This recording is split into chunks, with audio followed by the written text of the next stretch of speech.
Hey friends, it's Just the Gems, and I'm pretty obscure. Like, I'm not super mainstream, you probably never heard of me. There's something cool about knowing about stuff, right? Like, especially stuff that most people don't know about. It's like you're in your own cool secret club. Which is what I told myself when I sat in my room alone throughout my teenage years, just playing Chrono Trigger over and over until the cartridge melted. Lately, I've been playing all the big name titles, the ones you definitely know all about.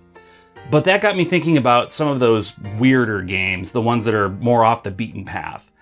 And I smelled content, so I pounced. I decided to start with the PlayStation 1.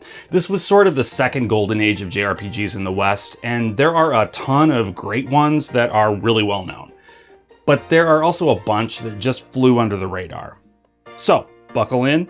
Let's look at some pretty darn obscure JRPGs on the PlayStation 1. Oh, and quick note, obscure doesn't necessarily mean no one has ever heard of these. I'm sure some of you have, and that's cool. That means you're also in the cool club for cool people like me. And after you watch this video, you'll be in the cool club regardless. Also, a game being on this list isn't necessarily an endorsement.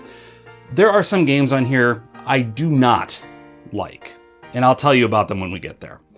Okay, let's go.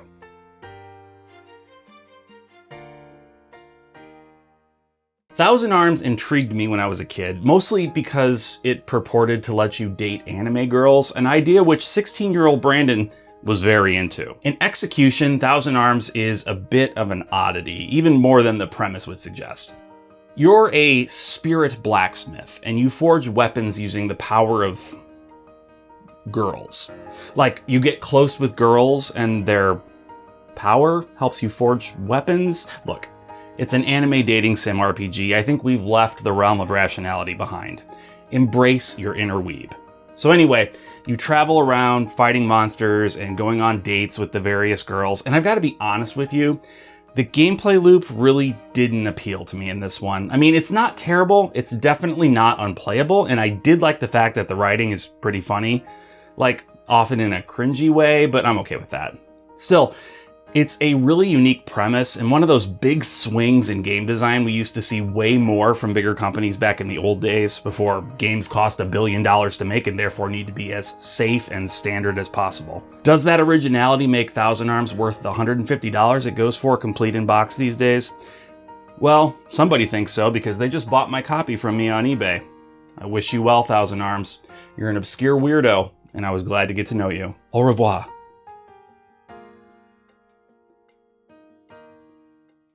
Shadow Madness was a rare Western-developed JRPG back in the 90s. We see way more games like that nowadays, but man, back then, this was strange. I remember renting it and not getting very far, not because it was particularly challenging, but just because it wasn't clicking for me. Having played it again much more recently, I have something of a more nuanced opinion on it. It is definitely one of the ugliest games I've ever played. I'm not going to sugarcoat it for you. Just a mess of browns and grays all smeared together in low-quality pre-rendered backgrounds, and some of the worst 3D character models I have literally ever seen. Animations are also pretty bad. This one, it ain't a looker, that's for sure. But looks aren't everything, and what Shadow Madness has is actually pretty intriguing. See, it was headed up by Ted Woolsey. Some of you might be doing the Leonardo DiCaprio meme where he's pointing at the TV right now. Yes, that Ted Woolsey, the translator who famously brought us Super Nintendo classics like Final Fantasy VI and Chrono Trigger. Because this game was written in English first, it is, above all else, well written. The dialogue is sharp and reasonably witty, and if a joke ever doesn't land, it's just because it wasn't a very funny joke, not because it was mistranslated from something that would have left them in stitches in Japan. Now, does that save it from feeling relatively mid on the gameplay front? Not really. The combat is somewhat interesting in that it utilizes time button presses for additional damage, but it all feels a bit too sluggish to be a ton of fun. Still, it's not impossible to have a good time with Shadow Madness, particularly if you're into the story, which starts with a bang, with a bunch of villages getting wiped off the map by what looks like a giant ball of pus from hell. The three main characters, a dude, a lady, and a dorky robot, band together to get to the bottom of it all. It's a simple premise, but like I said, the writing's good enough that it feels like it might be worth it to stick it out and see where it goes.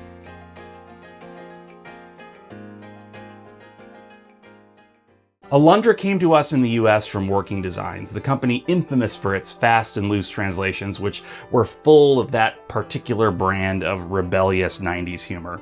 It makes us cringe now, but that's just what happens when you get older. Trust me, a lot of you are going to feel the crushing embarrassment that comes when you're reminded of how you used to say things like Sigma and Riz. Time takes us all in the end. Anyway, Alundra. This is an action RPG that has you, the titular Alundra, diving into people's dreams to save them from, I guess, dream monsters. It's a decently fun game that really relishes in the charm of that transitional period between 16 and 32-bit games.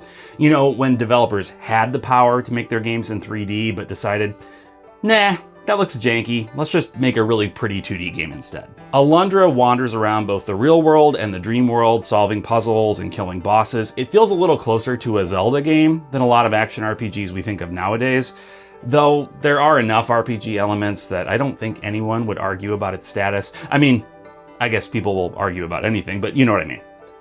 It's a fun game. It's well worth taking for a spin if you have the opportunity to. It's available as a digital download on the PlayStation 3 for like $6 in the US, so if you still have one of those lying around, dust it off and grab it before it's too late. Or drop the $130 to buy the physical. Up to you.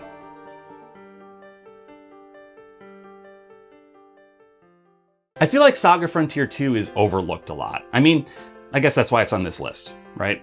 But really, Saga Frontier has gotten a decent bit of attention recently with the remaster releasing. I've mentioned on this channel how I feel about that game, how I want to like it and understand what its fans see in it, but I just can't. It's always felt like a game that wanted to be gameplay focused instead of story focused, which is okay, but I also feel like I don't understand or like the gameplay, so it all just falls flat for me. Saga Frontier 2, on the other hand, feels almost night and day different from the original.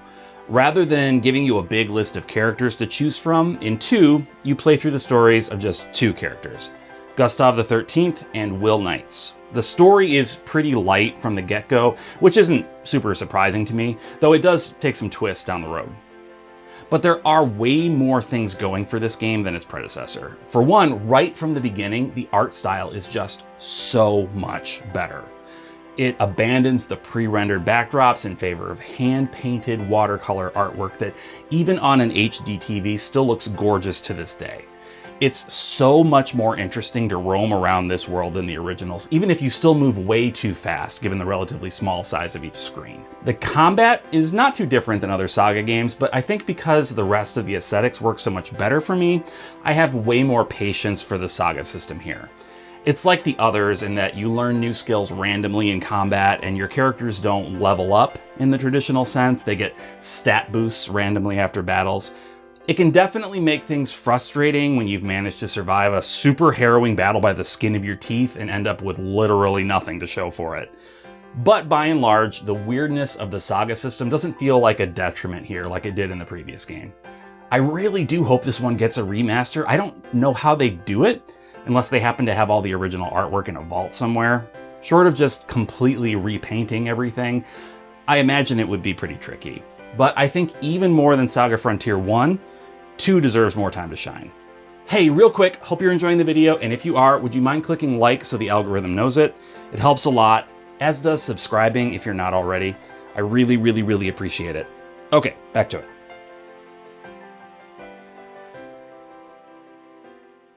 Front Mission 3 comes to us from Squaresoft, who of course also gave us Saga Frontier 2, and even though the Front Mission series has been around for quite a while, I just don't feel like it gets much attention in the mainstream. To be fair, I guess it's not a super original premise. Giant mechs waging war, I mean, it's been done.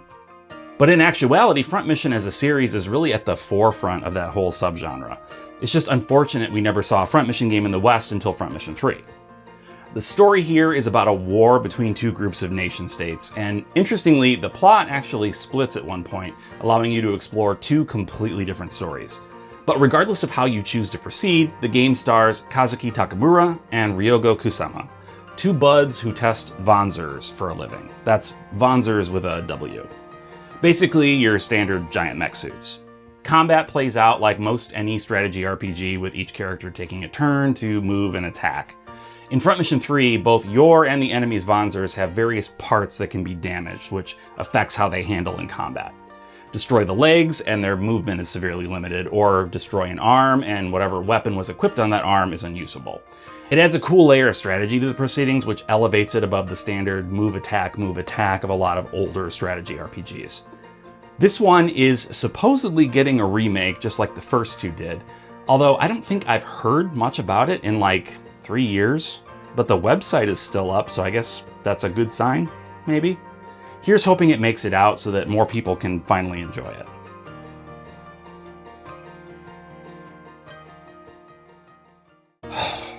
Oh boy, okay. Alright. Hoshigami Ruining Blue Earth is a tactical strategy JRPG and I hate it. Dang it! I tried to hold it in, but it just slipped out. Shoot. I try to be positive. I really do. I think that's apparent if you watch enough of my content, but oh man, does this game make it super hard for me to stay positive. Now, I'll fully admit, I came to this conclusion after one battle. One measly battle, and I had my mind made up that this game was awful and I couldn't stand it. Is that fair? Maybe not. But that first battle tugged on every single one of my nerves to the point that I couldn't imagine putting myself through the rest of it. Okay, let me back up a bit. Hoshigami Ruining Blue Earth was a game that always intrigued me as a kid. First of all, Ruining Blue Earth, simultaneously the dumbest and coolest subtitle ever. I love it / hate it. Second, I always thought the cover looked really cool, right? That sort of soft fade on the characters makes it seem neat. Graphically, it sort of resembles Final Fantasy Tactics down to the look of the main character. And that's kind of as far as I can go in terms of compliments. The gameplay is, like I said, where this game really suffers for me. It revolves around the RAP system, R-A-P. And basically it amounts to this. Each character has a meter that fills up every time you take an action, whether that's moving a single space or swinging your weapon once.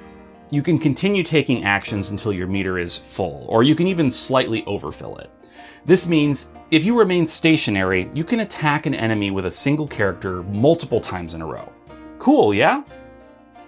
No, not cool, guys, come on. Yeah, it's nice that you can do that, but naturally the enemy can do that too. So a single turn ends up becoming you or an enemy attacking over and over and over and over. Look, I'll say this. In theory, this game has a very cool sounding battle system. You can set allies up to be able to attack enemies that are thrown at them by other party members, for instance, or you could time out your attack so that you impact the turn order, which is visible on the screen at all times. Cool ideas, yes. But I did not like the implementation. I did not like it one little bit. The pacing was so slow and it bothered me so much. Okay, let me know why I'm wrong about this game in the comments if you like it, but otherwise, I'm moving on.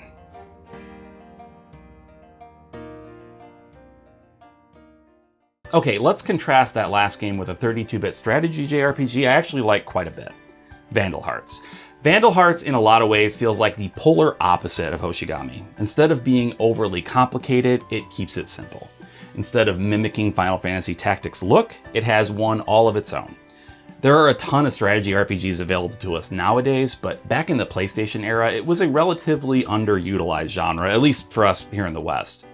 To my Shining Force loving butt, this probably would have felt fairly complex, but like I said, it's really just a straightforward strategy role-playing game. You move your characters, you attack, bada bing, that's it. Now, I've played way more of Vandal Hearts than I have of Hoshigami, but it's safe to say I find the story in Vandal Hearts way more interesting. I mentioned that the art style is pretty different from Final Fantasy Tactics, and I think that's generally a good thing. Though, to be honest, the characters here do look a little goony to me. Like sort of a Saturday morning cartoon vibe that also wants to be anime, kind of. Or like Doonesbury. Do you know the comic Doonesbury? That comes to mind for some reason. Anyway, this is a solid one. I really enjoyed my time with it. There's an even more obscure sequel to Vandal Hearts, also on PS1, but I haven't played it, so maybe by the time I'm ready to do another of these obscure deep dives, I'll have gotten around to it.